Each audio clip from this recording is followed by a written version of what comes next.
I'll call the meeting to order at 6 o'clock. Welcome, everybody. Glad everybody could log in and take part in our meeting. Again, this is labeled a special meeting as a result of the COVID-19 rules that have been given to us by the Kentucky Attorney General, allowing us to do this meeting on Bardstown Cable TV channels 20 and 20.1, and also on the City of Bardstown YouTube channel. So that being said, we'll go ahead and move into the meeting. And the first order of business is we've got some change orders for Fire Station 1. So I'll let Chief Mattingly and Greg walk us through that. Thank you, Mayor. PR number 15.R is, let me give you a little background on this. In the design of the building, several rooms where they run the cable television and the electric was up high where you have a wall-mounted television. And for some reason in the dorm rooms, they put it down at the baseboards. And this wasn't caught until after it was all installed. We talked to them about it. Their first report back was a total of $4,839 to fix this mistake. And I told them no. And the contractor, or I'm sorry, the architect and I have been in contact quite a bit over this. I feel like it's their mistake. And so they come back with another price of $1,331. And we had a meeting yesterday. And at that point, I told them that there's no way we're going to pay that amount for that. Councilman Jones might be able to help me. They do make a metal tracking that we can put on the wall. We can run our wires into it from the baseboard up to the television heights, and then you seal it over and it'll be painted the color of the room. So that's the way we're going to end up settling this. So on number 15, we ask that you just either pass it or vote no on that one. We can table that, I guess, for now. Or do you want to vote no on it? I'd say go no on it if it's all right with the council members. We'll be able to do it the way we're going to do it now, probably $100 or less. Okay. I guess go ahead and do the other two, then we can maybe split them out the way we plan to vote. Okay. PR number 21 is, they call it kind of hurricane anchors. It's in the Francis Lydian Hall and the office areas. When they removed the ceilings, after they did that, the building inspector came in and told them that they had to put these anchors in there to help secure the roof in case of storms. It was a total price of $467 to do that front section of that building. And then PR number 22, when you have them, if you've been up there, the main entrance to the building where the public's going to be coming in, going to the Francis Lydian Hall, there's going to be a porch roof over that. There's like 3 or 4 steps going up to a landing to go in the door. There was no light underneath that roof area. So we got looking at that, and the architect agreed that he accidentally left off the light for that. Excuse me, and a light fixture where our volunteers will enter the building when they come in on a fire rep. So the architect has agreed to buy the lights if we would pay for the installation of the lights, and that's $449. Okay. Anything else on those, Chief? No, sir. Okay. Chief Bagley, I was up there yesterday, and you say one of the lights goes over the little canopy going into the Francis Lydian Hall. Yes, Where's sir. the other light going to go to? If you're looking at the building, it'd be at the far left-hand corner, that door there where the volunteers would enter the building to. There where they come in on the left side? Yes, sir. Yeah. Okay. Hey, Chief, this is Chief. I had one question, and don't mean to be picky on the verbiage on this on PR 22, but it actually says that that the owners are supplying the fixtures and that they're supplying the rough end and such. Okay, I see what you're saying, yes. In our I mean, meeting yesterday. that's still okay. Yeah, That's, I mean, to me, that would be a little high for 2 light fixtures, wouldn't you think? well, and I mean, what their pricing is just the rough end and installation, and then we would be purchasing the fixtures, right? Yesterday, the architect said the other way around, that he was going to be Okay. providing the fixtures. Yeah.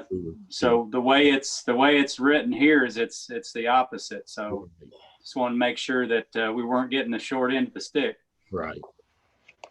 Well, David, in this, just for labor, this part of the change order, there's no cost associated with fixtures on this change order, right? The way I read it. That's correct. And it states here that the owners are responsible for the fixtures. Yeah, so, I see that. But as far yeah. as this particular change order, we're just going to be approving labor, I guess, to rough it in. So you're Correct. okay with that? Yes, sir. All right. Any other questions, Chief, on the wood screws, on the trusses, and any of that part of it?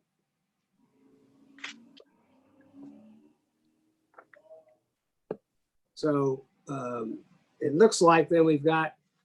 Mr. Mayor, I had mine on mute. Can I say something about that first item? Sorry. Yes. Go ahead.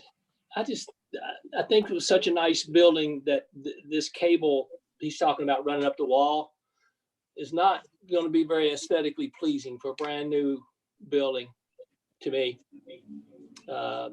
Unless they've got furniture that's going to hide that. I would think about that a little bit more if it was my building. And I don't know if y'all following what they're talking about there, but it would. Yes. Yeah, it'd be a piece of wire mold going up the wall just to hide the wires themselves. But Right. They pull apart over time. It seems like my experience with them. They eventually come loose when they're hooked to TVs. Chief, could you tell us again what the architect said? On that, like I said, originally they said that it was their mistake and they just overlooked it. He didn't know why he was thinking of putting televisions low. And then last they come back and said that the dorm televisions were designed to sit on a table, but there's not going to be enough room to set a table in there, set a TV on. They're going to have to be mounted to the wall. So they did go back to the electrician and told him that his original price of $4,000 or over was way too high. And that's when they come back with this price. Well, personally, I'll agree with that 4,000 being a little bit high. Yes. And David, he probably knows a little bit more about this pricing here, but So this is Coach Rowe.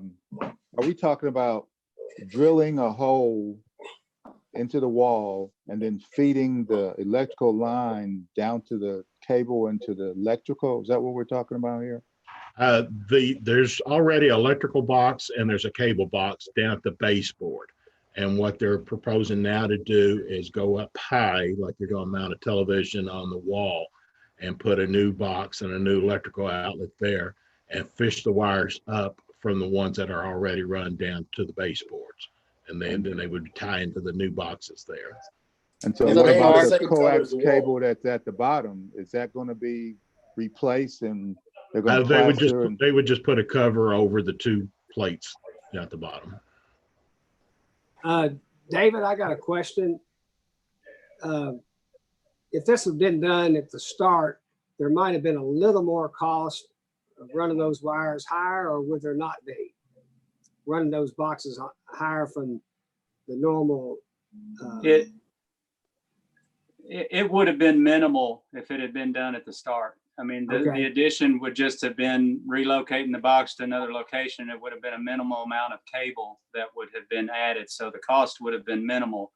So now the reason the cost is higher is because it's after the fact situation. Because it's after the fact. And actually the after the fact addition price, that add price of $1,300, that's actually probably pretty much in line with doing it after the fact.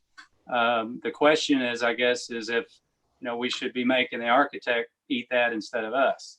And I agree with Joe. I mean, it's not, you've got a new building, and having wire mold run externally is not exactly ideal. It looks like it's been patched in and added in later. And I understand the chief's where he's coming from too. It would be a lot cheaper to do, but you do have a new building, a nice new facility.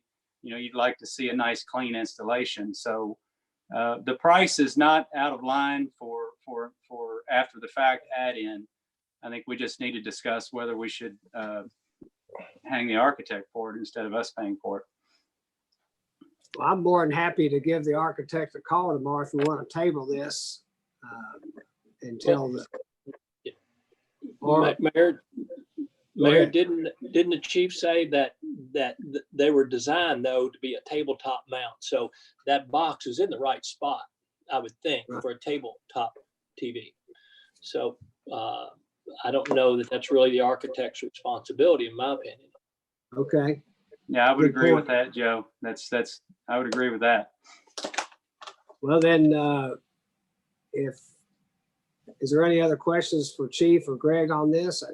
Then I'd entertain a motion then to approve all the change orders as presented, or if you want to vote separately on this one, the first one, and then on the PR 15R, or just put them all together and approve them all. I mean, it's not a huge amount. I would Go be ahead. in favor of just putting them together and approving them all. I'm with you, David. I'm with you I too. agree. All right, is that That's a motion? fine. That's fine. So then we have a motion then by Councilman Jones to approve change order PR 15R, PR number 21, PR number 22 that have been presented. And there's a second by Councilman Buckman. Yeah. Is there any other discussion? Okay, all in favor, say aye. And if you would identify yourself as you vote yes. Aye, no. David Jones. Joe Buckman. Betty Hart. Frank Hibbs. Coach Bill- Rowe. Bill I'll get- Shekels. All right, thank you. Any opposed? Next time I'll try to call you all out like I did last time. This might be a little easier. Thank you, Mayor. Thank council. All right, Thank you, Chief. Thanks, Chief. motion is approved. All right, you've had a chance. Audrey, you got a lot to do tonight with all these summaries of the HRB recommendations. You want to read those for us, please?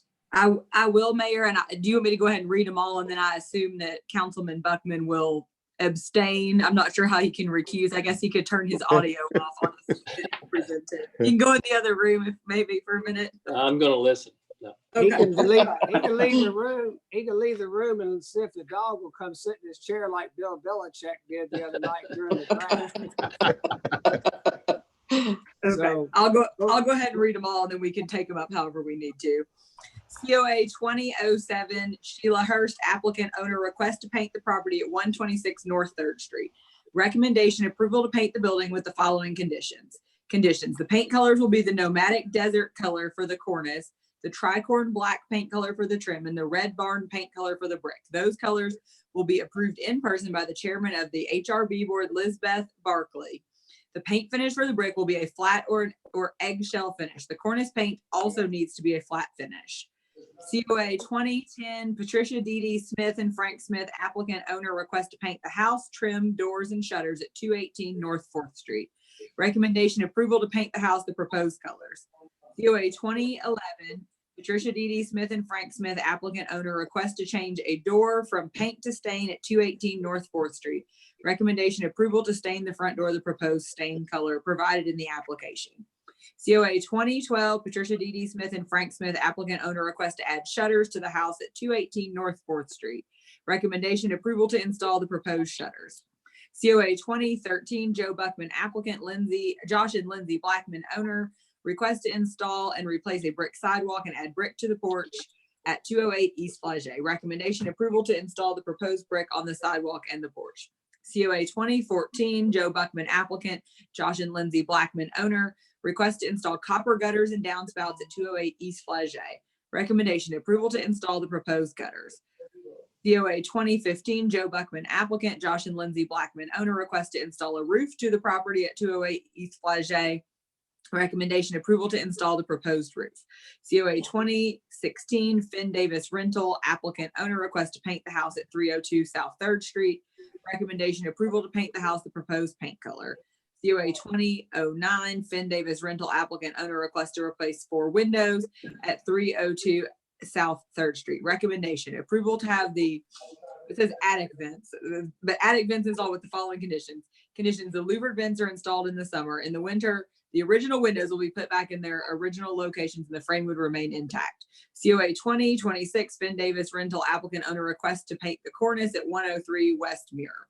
Recommendation approval to paint the building the proposed paint color.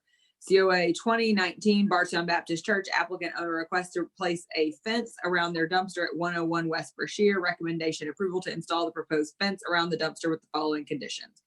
Conditions: any signage that would be added to the dumpster fence will be staff approved. COA 2020 Bardstown Baptist Church applicant owner, request to install a handicap ramp at 101 West Brashear. Recommendation approval to install the proposed handicap ramp. COA 2021 Bardstown Baptist Church applicant owner, request to replace 2 doors at 101 West Brashear. Recommendation approval to install doors with the following conditions. Condition: the door will have a window light kit installed for visibility and that will be staff approved. COA 2023 Wheeland Shelburne applicant owner, request to change the door design to a new secondary structure at 112 West Broadway. Recommendation approval to install the proposed door on the new building. COA 2024 Wheeland Shelburne applicant owner, request to add a porch to a new secondary structure at 112 West Broadway. Recommendation approval to add the porch to the new building. COA 2025 Wheeland Shelburne applicant owner, request to add a roof to a new secondary structure at 112 West Broadway. Recommendation approval to install the proposed roof on the new building. COA 2027 Eadlin Signs applicant Roger Carey owner, request to install new signs at 120 West Stephen Foster Avenue. Recommendation approval to install the proposed signs. COA 2028 Christy Clark applicant Rob Smotherman owner, request to install signage at 97 West Flagey Street. Recommendation approval to install the proposed signs. COA 2029 Leslie Backherms applicant owner, request to fill in his driveway at 215 West Flagey Avenue. Recommendation approval to complete the proposed driveway alterations with the following conditions. Conditions: the applicant's driveway being changed to a solid driveway must meet all requirements by planning and zoning. COA 2035 Councilwoman Betty Hart and Councilman Franklin Hibbs applicants, City of Bardstown and Nelson County owners, request to install Bardstown blessings boxes at various locations downtown. Recommendation approval to install the proposed boxes with the following conditions. Conditions: anything additional that is added to the blessings boxes, including signage and or design, should be staff approved. COA 2030 South Central Bank applicant owner, request to install new signs at 209 West Stephen Foster Avenue. Recommendation approval to install the proposed signs. COA 2031 John and Nancy Ballard applicants owners, request to install a new roof at 210 East Flagey. Recommendation approval to install the proposed roof. COA 2034 John and Nancy Ballard applicants owners, request to paint the house at 210 East Flagey. Recommendation approval to paint the house with the proposed colors with the following conditions. Conditions: the Lafayette green paint color is approved and any other color selected can be staff approved. COA 2032 Paul McCoy applicant owner, request to install an outdoor kitchen area at 111 West Stephen Foster Avenue. Recommendation approval to install the proposed outdoor kitchen with the following conditions. Conditions: all recommendations by planning and zoning will be met. Also, all the windows, doors, countertops, and additional details will be staff approved by the preservation coordinator. COA 2017 Reginald Mudd applicant owner, request to replace the siding on the addition with a western cedar siding at 105 East Broadway. Recommendation approval to install the proposed siding. Okay, thank you, Audrey. I guess we should take up numbers 20-13, 14, and 15. Those are the ones I think Joe needs to recuse. Is that correct, Joe? Yeah, I have to do the sign also at for the bank. Hold on, let me see. That's 20-30, I think. Oh, yes, that's right. Yeah. And also 20-30, I'm sorry. Right. Okay. Yeah. Joe, Right, are they so- headquarters? Are they headquarters in Bowling Green? They could be. This is out of Elizabethtown. Their headquarters might be Bowling Green. All right. If I could, I would ask for a motion then to approve HRB recommendations for numbers 20-13, 14, 15, and 30. This So is moved, Coach Rowe. I make that Okay. motion. And a motion by Coach Rowe. Is there a second? I'll I'll second second. that, Mayor. That's a second by Councilwoman Hart. All right. Any other discussion? I'll start out, all in favor by saying aye, but I'll call individually. Coach Rowe, Aye. Councilman Shekels, Aye. Councilman Dones, Aye. Councilwoman Hart, Aye. and Councilman Hibbs. Aye. And let the record show that Councilman Buckman abstained or recused himself, I'm sorry. Motion has passed. All right. Let's go back then and take the balance of these as read by the city attorney. Is there a motion to approve the balance of the What about the recommendations? blessing? What about the blessing boxes? Betty, Yeah, I we should probably recuse. We probably should recuse ourselves from that one. I agree. 20-35. That- Well, Yeah, well, that's- Mayor, on that one, the council's all gonna be kind of doing some stuff with that as well. So I don't know if that's a conflict, but that's for the attorney. I think that since that's been submitted by Councilwoman Hart and Councilman Hibbs, I think they might need to recuse, but I'll let Audrey weigh in. I think if they feel more comfortable, that's fine. I mean, obviously this is on property, owned by both the city or the county. So you could argue we all have, everyone would have a conflict, but Right. I think if they feel it's appropriate, I think it would be appropriate for Councilwoman Hart and Councilman Hibbs to recuse and let the 4 remaining council members, vote on that. Yeah, and this is really done as a courtesy to the Historic Review Board whenever the Right. city has these kind of situations, because we just want to make them aware of what we're doing, and I think make sure they're comfortable with it, even though we are excluded in some of these areas. Okay, so I would ask then for a motion to approve COA 20-35 as read by the city attorney in her I'll make that summary. motion, Mayor.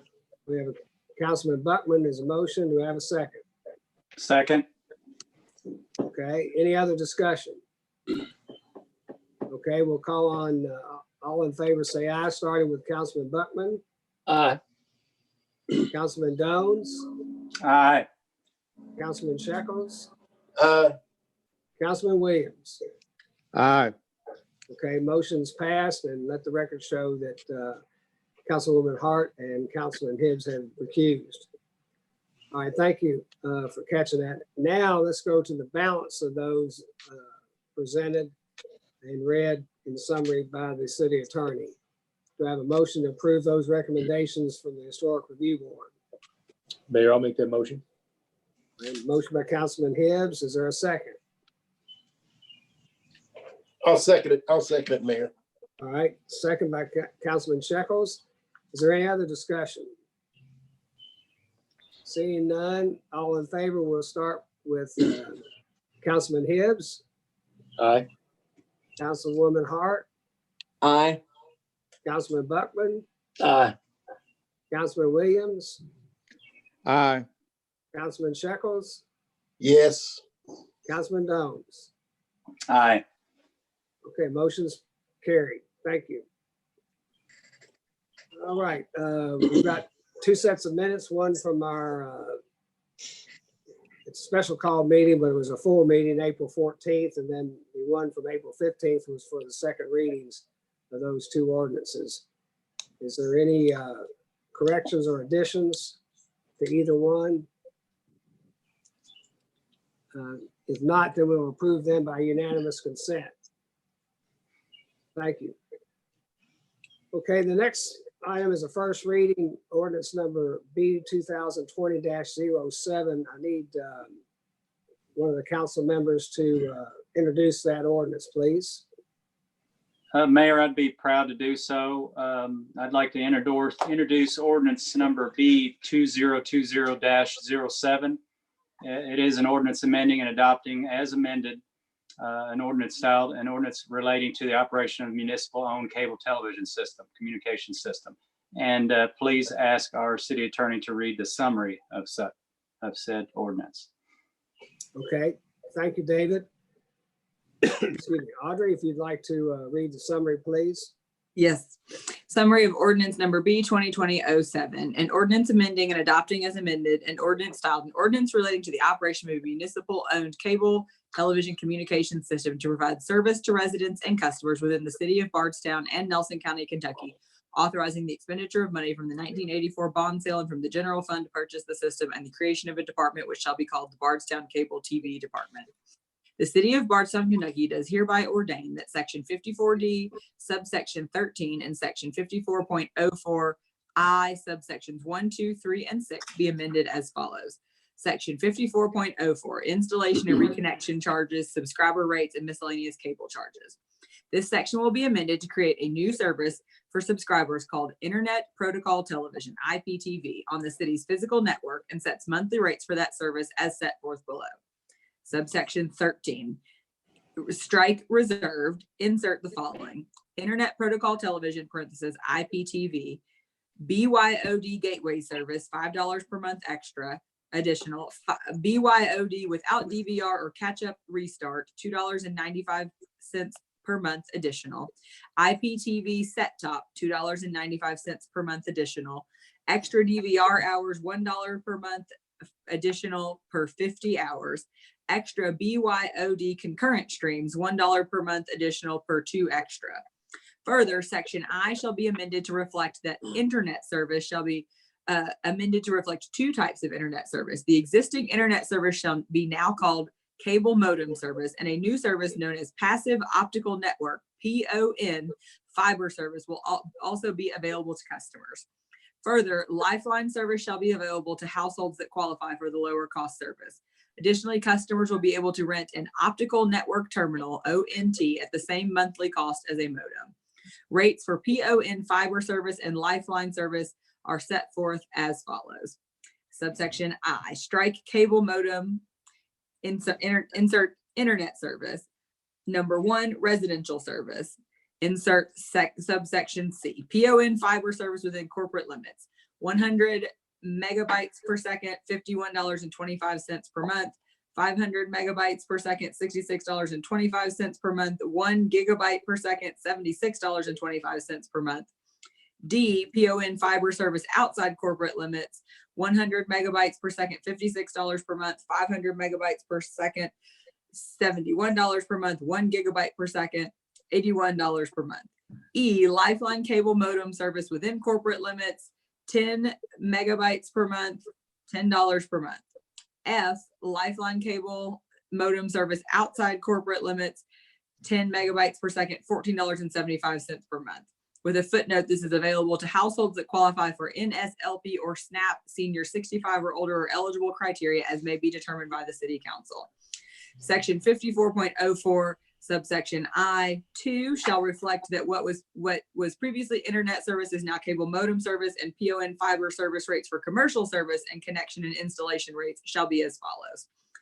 Adding subsection C, PON fiber service within corporate limits, 250 megabytes per second, up to 25 users, $126.25 per month.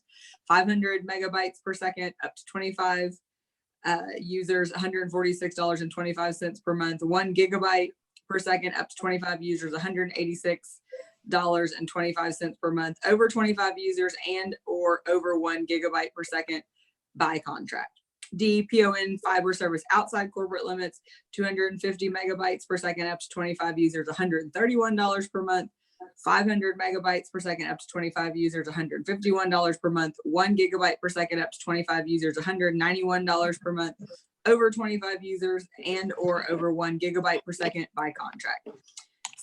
Subsection 3, strike cable modem standard connections, insert connection fees.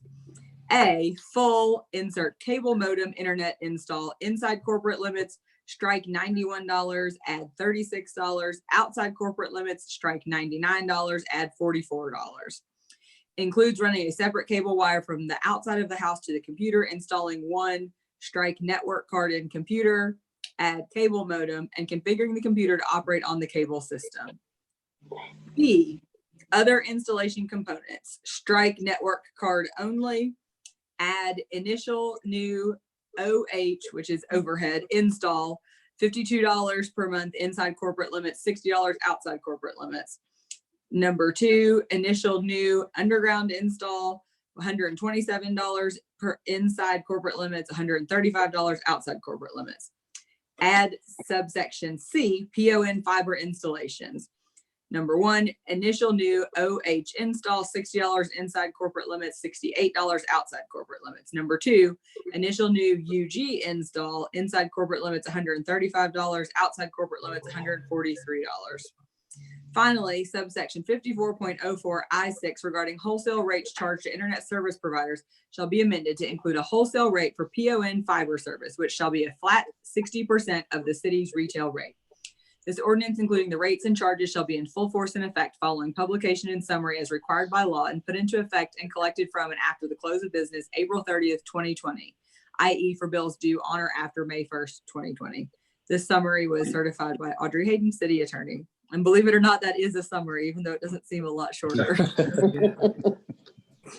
Thank you, Audrey. I'd like to let Nahom discuss this. I know this is the first reading. We won't take a vote, but I'd like Nahom to discuss it because I think there's really two things going here. One is kind of a response to the COVID-19 situation where there's a number of children who are at home right now who don't have access to internet due to financial matters. And we know now the non-traditional instruction that is going on, it's imperative that we have these students have access to internet. And then secondly, I think we're cleaning up a lot of stuff because of the new fiber options that we have. So Nahom, if you would you walk us through some of this, give us some general discussion? I know you all discussed it at your electric and cable committee meeting. Sure. Thank you, Mayor. The first item on your list was a new product or a new service that we've started or we'd like to start, which is an IPTV. This is basically internet, television over the internet protocol. What this allows is for BYOD, which is bring your own device. This allows customers existing devices in their home that are used for streaming or game consoles to be able to work with our system, so they don't have to change inputs and have our product or our lineup as part of their streaming device. So we did a bit late June, I think, last year, and we finally got all that ironed out where we can actually present that.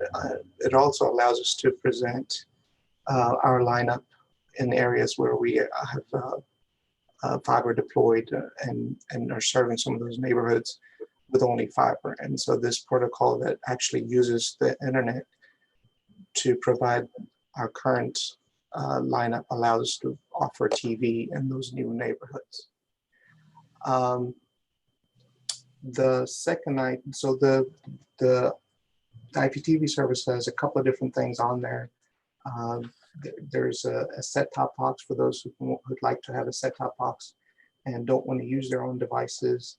And then the DVR option, which is basically a cloud DVR, where it provides the same kind of functionality that everybody's used to, where they can record their shows and be able to play it at a later time.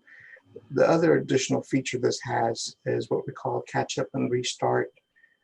Catch up is basically if you missed a show, within the last 72 hours, based on our contracts or programming contracts.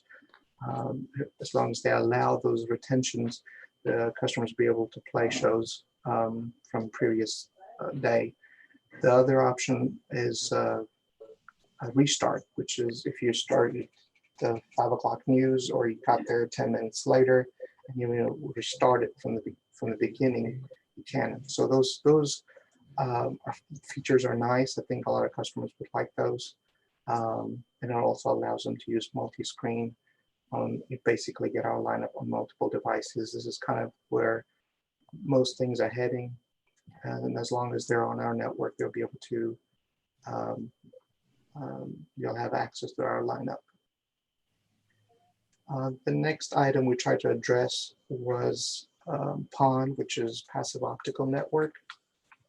We've been working on this for a little while now, where we're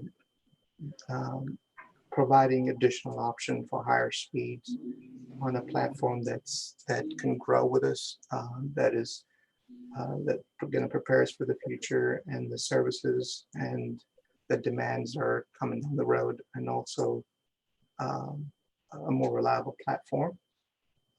We did a project, a pilot project, and we're looking at adding some more areas as part of the rebuild. And so this gives us ability to offer those services and have established rates. As the mayor mentioned it earlier, the next item was the Lifeline for cable modem service. We wanted to have this kind of option for a while, but with the current situation with COVID-19, the mayor got us together with a couple of the schools to try to determine their needs and determine what all we can do to help facilitate and make things easier for the teachers and the students. And Councilman Jones also urged us to in our last committee meeting to find a way to get some of this option available. And so this allows us to offer an intro, we call basically a lifeline at a lower rate and make it affordable. And so a lot of this will be in partnership with the schools. They'll help us qualify these families that need tiers or that don't have that internet connection that they need at the moment. And of course, seniors that need to have some sort of internet connection that because of telehealth and all these other services, they're basically relying on connectivity. There's a couple other updates basically on the installation of the fiber. We kind of have been relying on the cable TV installation rates. And so a lot of that is brought onto the cable modem, under the cable modem heading and under the fiber to the home heading. The fiber to the home installation is a little bit higher. A lot of these rates initially for the cable modem and cable TV were back from 2000, 2004. So we updated those rates to address those changes over time. Anything else in the home? That's pretty much it. If you all have a question, I'd be glad to answer any. I have a question, please, Mayor. Yes, ma'am.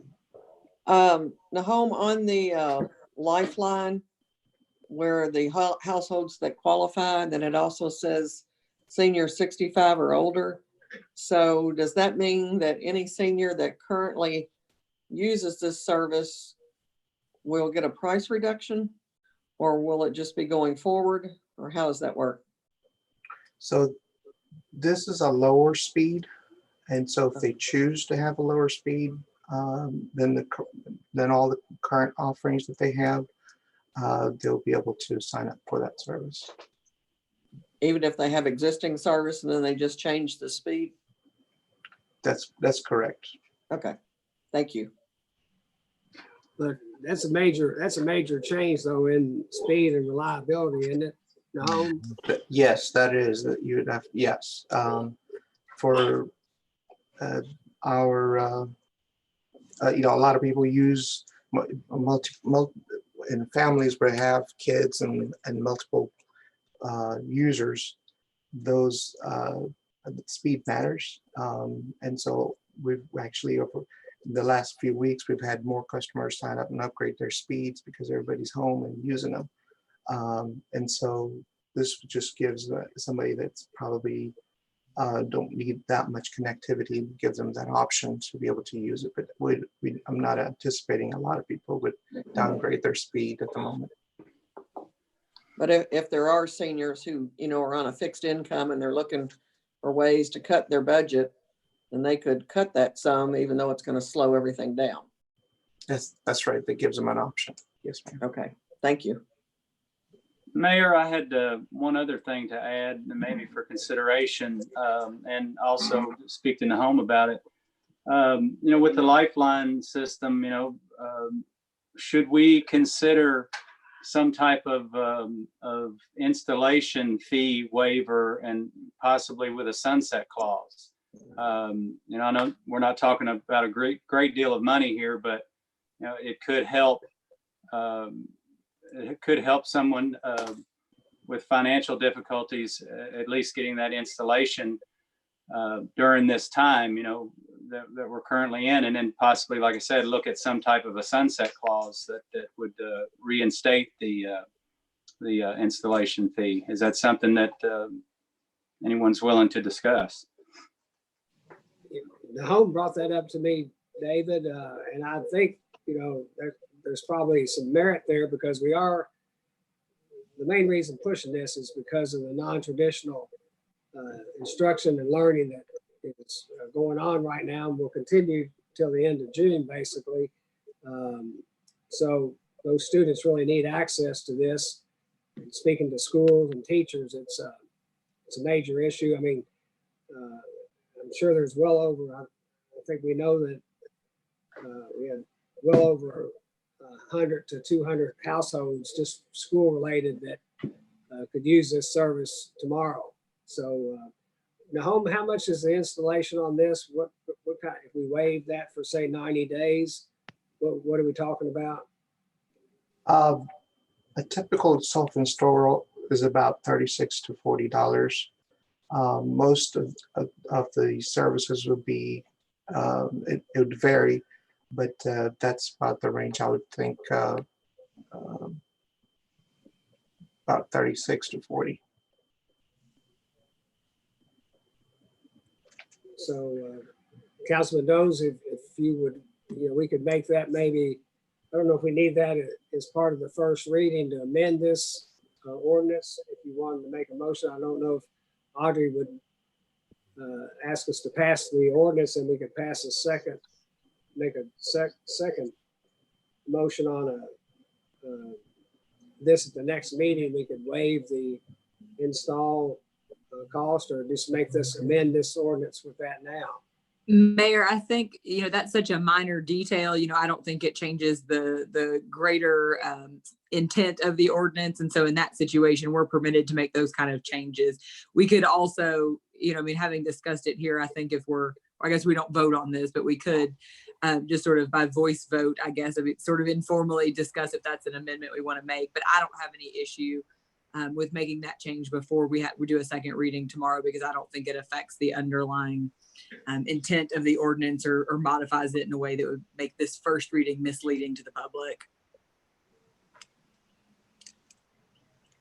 So in other words, we can make a decision on waiving the installation as a matter of administration policy. Well, the alternative, Mayor, I guess, is we could adopt the ordinance as it's written, and then potentially take up, or even you could issue an executive order waiving that fee for 90 days.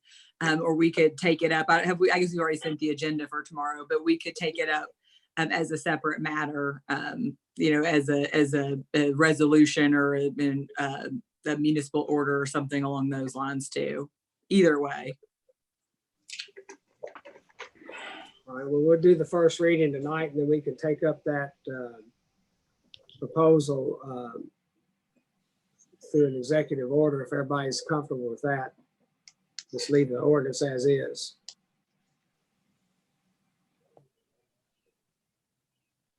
Okay, this is a first reading. We will have a second reading tomorrow at noon. So I know it's kind of short notice, but we didn't get this finalized till yesterday. And I think that the need for this is such that we need to move on the second reading tomorrow. So we'll have a very brief second reading at noon tomorrow, which we've already notified the media about that.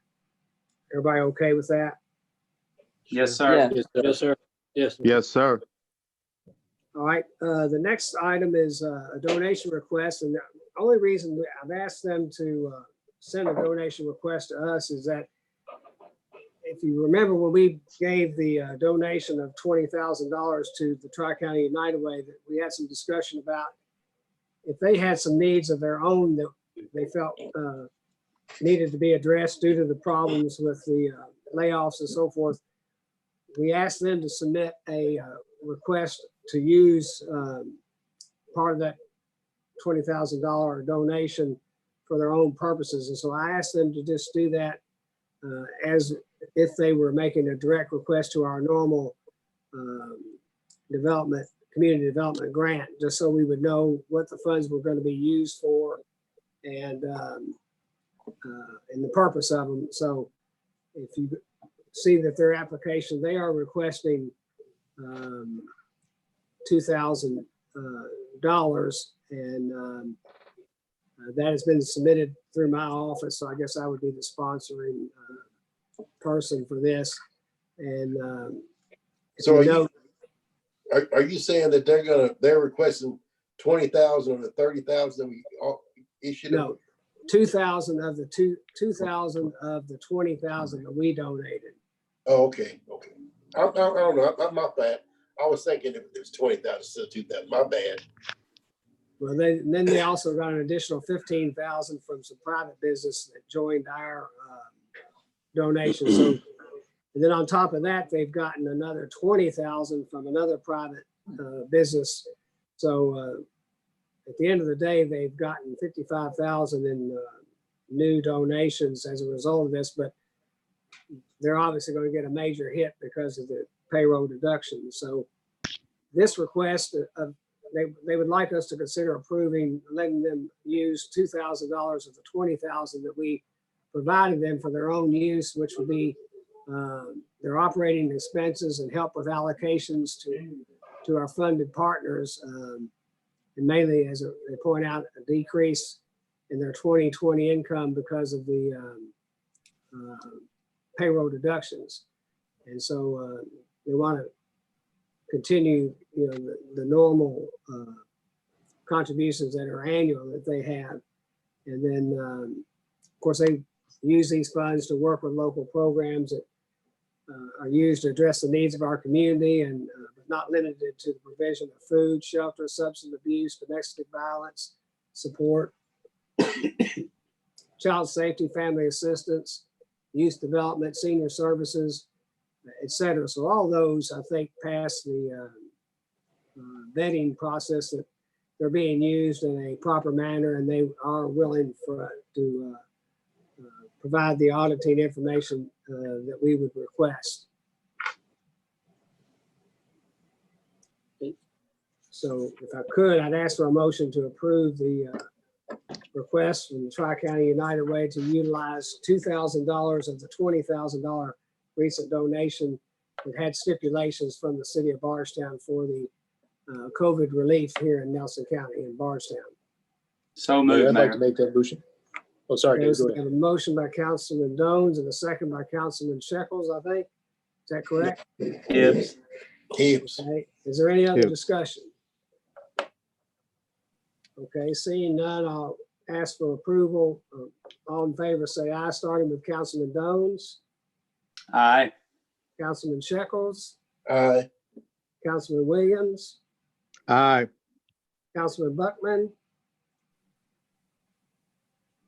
He must be on mute. On mute. Aye. Aye. Councilwoman Hart Aye. and Councilman Hibbs.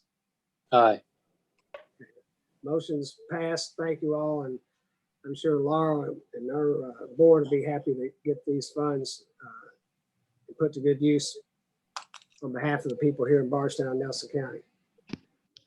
Okay, the next item, we have a vacancy on the Spalding Hall committee, and Edgar Abel, who is a longtime employee for the city of Bardstown and has been doing a lot of volunteer work at Spalding Hall, has agreed to serve. So that board has asked us to approve Edgar Abel to sit on the Spalding Hall board, which is, I think, the real name is the Bardstown Historical Development Board.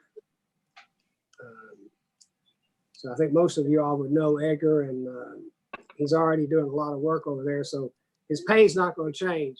He's not getting any money now, and so he won't get any money by being a member of that board. But he's very interested, and Linda said he's been a terrific help. So she's excited to have him on her board. Mayor, I'll make a motion to approve Edgar Abel to the Spalding Hall board.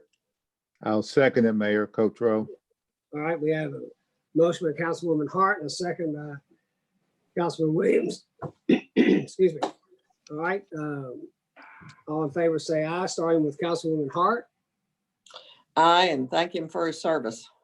And Councilman Hibbs, Aye. Councilman Buckman, Aye. Councilman Williams, Aye. Councilman Shekels, Aye. and Councilman Dones. Aye. All right, thank you all.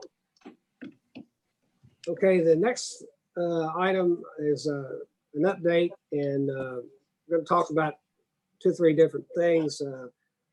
One of the good news we got this week is, if you all remember when Chief Kressig talked to us about the benefits of the certification through KLC, not only having really strong processes and procedures in place and policy and so forth, it also comes with the benefit of getting your law enforcement liability premium on your insurance reduced. And so we just received notice this week that this year our premium is going to be reduced by a total of $3,300 as a result of this certification process. So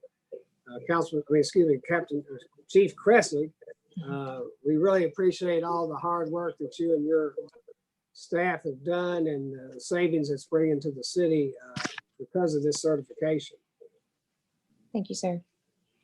Anything else to report on that? Is this something you all have to re-up for, 2 years from now or a year from now or anything? We will have to they'll come back and reassess us every 4 years. And so it's something that we will keep our standards up yearly. So when that comes up on the 4th year, we'll be ready for it, and won't be any issues here with us. All right, well, thank you. And we appreciate the savings on behalf of the taxpayers here.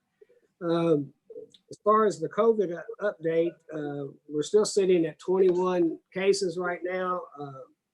Last week, we only had 13, and so we had quite a jump in about 8 days. We went from 13 to 21, which was a 61% increase, which sounds terrible when you talk about it on a percentage basis, but it does show that there is more testing going on now. And so with more testing, we're going to have more cases. The good news is only 2 are still hospitalized, which is the same as last week. 13 of these cases have now recovered, and 6 of them are home under quarantine. So that's still good news. Our grant program, the relief program for small businesses, we've had a great response to that. I'm going to let our CFO, Aaron, talk a little bit more specific, but I know we've had over 80 applications so far, and our total monies, counting public and private, now exceed 100,000. So Aaron, can you kind of give us a little more specific information on that? Yeah. As of the end of business today, we had a total of 91 applications. for the grant relief program. About 31 of those applications were for businesses that have revenues 100,000 or less. Another 31 were businesses with revenues of 100 to 500,000. 8 businesses of 500 to 1 million applied, and from what I've reviewed, it looks like 9 were ineligible just due to their business type and or revenue limitations as outlined in our program overview. And then I still have a few that I'm working on, just trying to get revenue numbers from to kind of classify those guys too. We had 20 hair salons or barbers apply, 11 restaurants, and the rest of the 91 were just general retail operations through the city. Chiropractors, dentists, consignment shops, things like that. On the donations and grants available to the money available, we have received $44,000 in donations from various businesses and citizens throughout the city.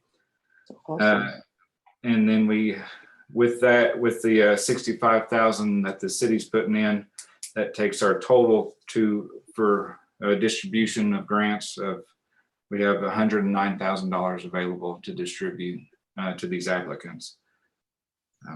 So Good to know. And then the application process is open till May the 4th, which is next Monday. And then our committee will start reviewing them at that point. And then we hope to start making announcements soon thereafter for the balance of May. The sooner the better, I hope, when we get this finished up on the application process and the review of those applications. Then we also, I think we've made some progress on our blessing boxes, which are the boxes that we're going to collect non-perishable goods that can be given out to the community. And I think Councilwoman Hart and Councilman Hibbs, I know we've gotten out of 5 boxes. Tell me how many we've gotten already set up, and then the balance of the information on it and the art box as well. Councilman Hibbs, do you want to report that first? Sure, yes, ma'am. Currently, Fred's got 3 boxes built. I've got 1 completely painted. I just have to get the door mounted and the roof mounted. It'll be ready to go. One is, I just need 1 more coat of paint on it. And then the third, we just need to assemble and get 1 coat of paint on it as well. So we're gonna try to get these 3 done by the weekend is my goal. And then we just need to get with Dean on placement on the other 2, and we'll be ready to go. Have you, Frankie, have you already established locations for the boxes?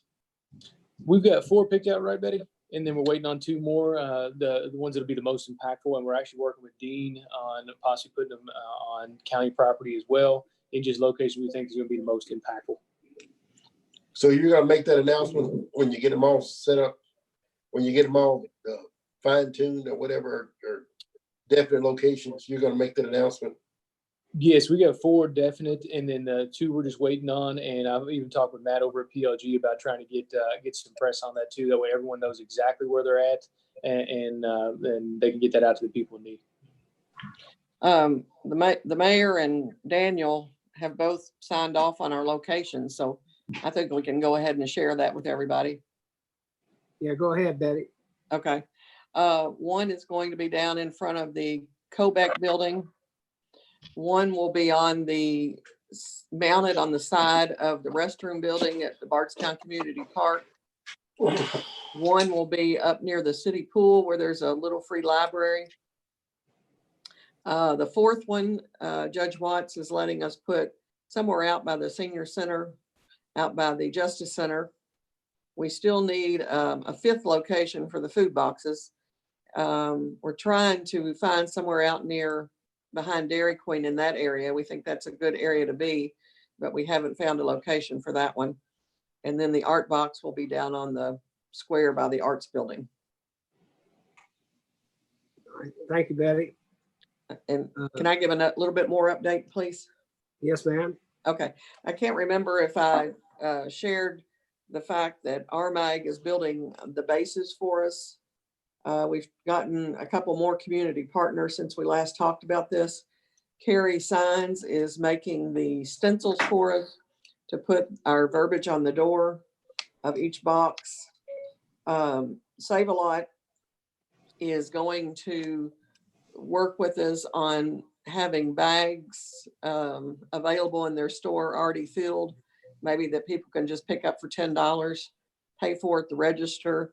Save a Lot will collect those bags and then we'll pick those up and use them to put into the pantries. I Are mentioned you saying, Judge Watt. excuse me, Betty, are you saying that individuals can go to Save a Lot and purchase a $10 bag Right. of They're- items and then? Yes, they're making it easy for us. They do that Okay. over the holidays where you can buy a bag for $25. It's already filled up. And you just go through the register and pay for it. And you hand the bag over to them and then they distribute it to the needy during the holidays. So they're going to do this for us with a $10 bag. And then we'll just make pickups at their store. Oh, okay. Yeah, so that makes it that's easy pretty on neat, people. yeah. And then everyone on our city council, since we have 6 boxes and there are 6 of us, everyone's agreed to adopt a box. And we'll go out and police that box once a week, clean it out, decide if it needs to be restocked, whatever it needs. And just so that we can make sure those stay clean and trash free and that they're well stocked for the people that need them. And I think when you guys see these, you guys are really gonna see how much time and effort is put into these things. They're gonna be absolutely gorgeous, and I hope they really take off and make the most impact that we can. Now, I left off one other person. Former Mayor Dixie Hibbs has agreed to paint the stencils on the doors for us, so we're gonna keep her busy as well. We're involving all kinds of people. Yes, ma'am. All right, well, thank you. And there's one more bit of financial information coming in that'll help our funds that are available for this small business relief. The Talbot Tavern has been having these online concerts. And so this weekend they have one at 7 p.m.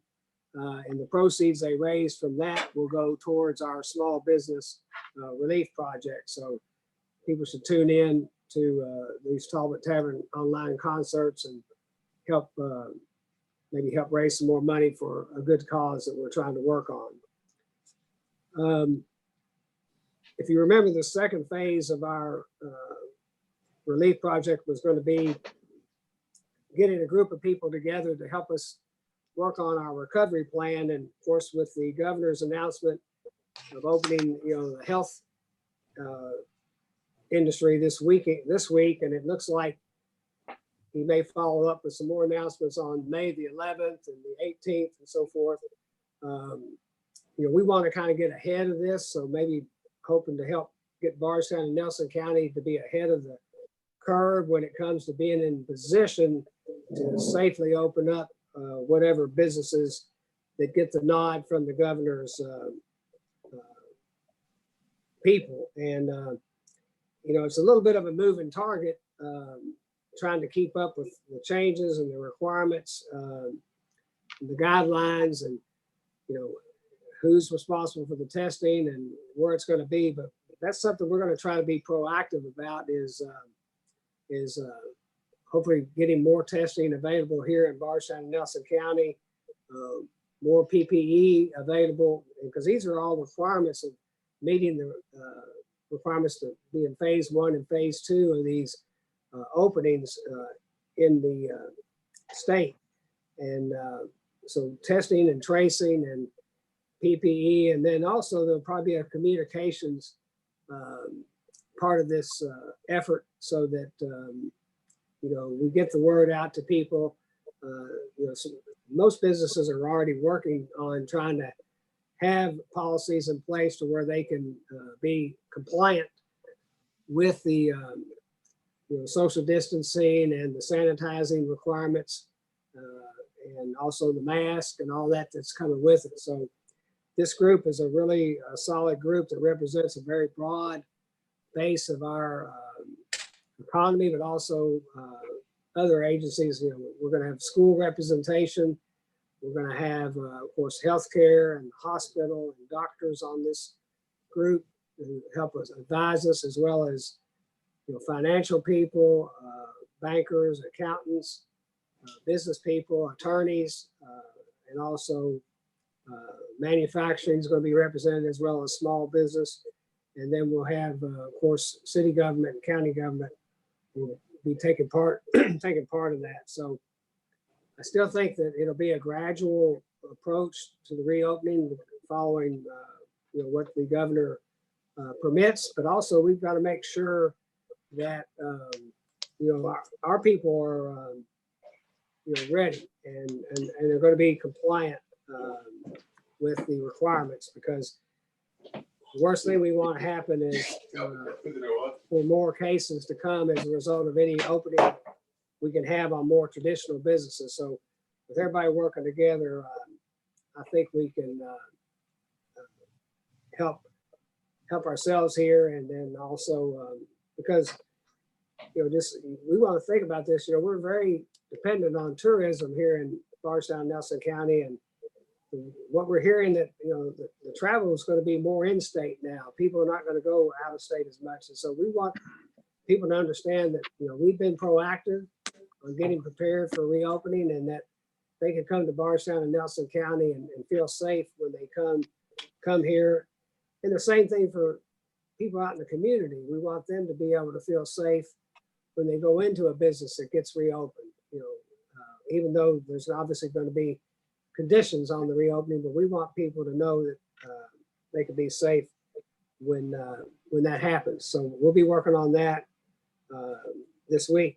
And then also, Aaron and I have been working on the budget, and we're getting some of the departments to get their fiscal year 21 budget. But before we get there, I want to kind of give you an update on where we are financially.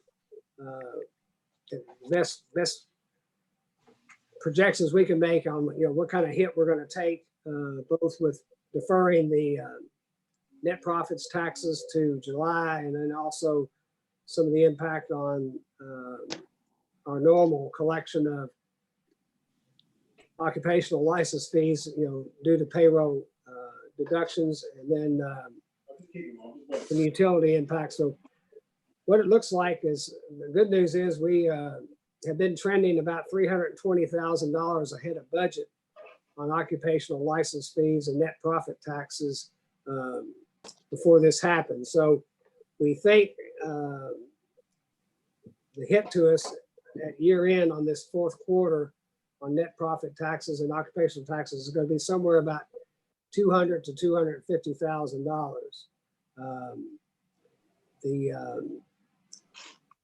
The big number that's included here is a total of about $600,000 is going to be deferred on net profit taxes, but because of our trend and some other increases in our general fund, the net effect is going to be $250,000. But we're going to probably see about $600,000 deferred on net profit.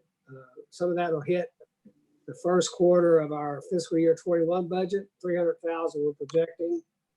And also $300,000 will probably come in the second quarter, which is because extensions allow some people not to pay and file those until October 15th. So we think we'll recover the $600,000 that we are losing right now because of the deferral.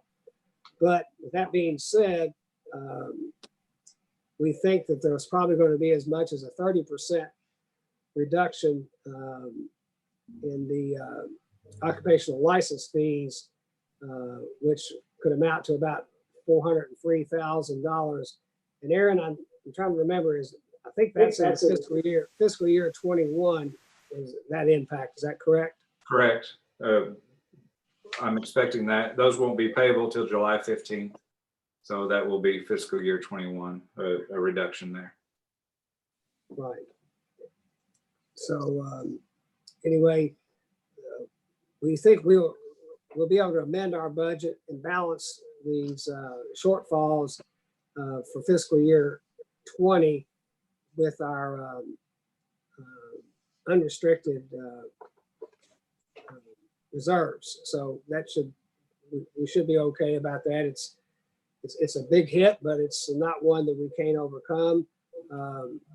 Utilities is still a little early to know exactly on that because through March, there really was no major impact. We were already, again, trending higher than budget year to date through March. Some of the revenues were already at 80% of budget at the end of March. So we're not seeing, excuse me, not seeing any major hit on utilities, but after April, we'll have a better read on that.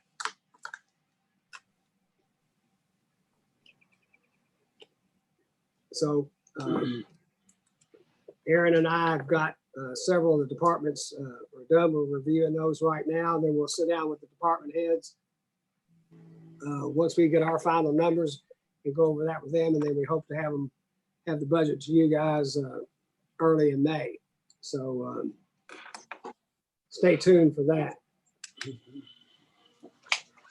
And that's really all I've got on my report for now. We remind you that we do have a special call meeting tomorrow at noon to do a second reading on the new rates for our internet department. So if nothing else, I would entertain a motion for adjournment. So moved, Mayor. Okay. Motion by Second. Councilman Buckman and a second by Councilman Williams. All in favor, say aye. Aye. All opposed? Motion is carried. Thank you. And Thank you. see you tomorrow at noon. It's just one second reading. It should not be very long, so still have time to catch lunch. Thank you. Thank you, Mayor. Thanks, guys. Take care.